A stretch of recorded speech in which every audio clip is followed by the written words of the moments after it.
4 years ago, I started as character coach for a high school softball team and just trying to build relationships with the coaches and the athletes.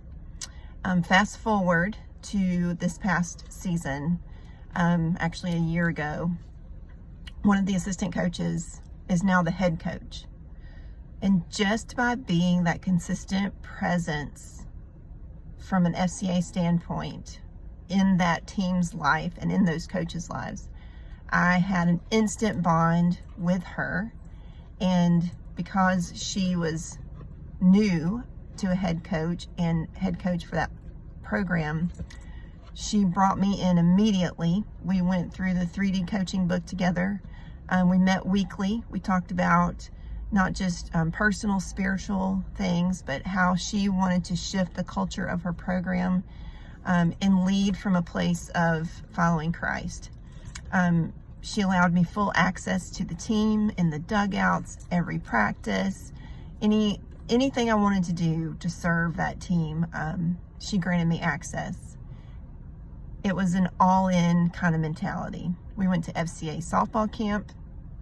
We did team bonding outings, and she wanted FCA to be the leader of those things because character and witnessing to her team is her priority. So it all started 4 years ago when I started having a presence within that program, consistent.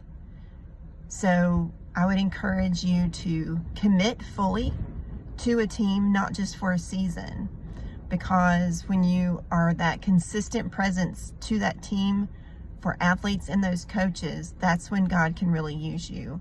And sometimes we may not see the fruits, and sometimes He allows us to be a part of it. But I believe that it was my commitment to Him to be a part of that team 4 years ago, and that He's allowed blessings from my position this year and this upcoming season with this team and the coach. So ministry presence is huge, and it's where impact can be made at a deep, deep level. You've just got to be consistent, and you've got to be committed long term.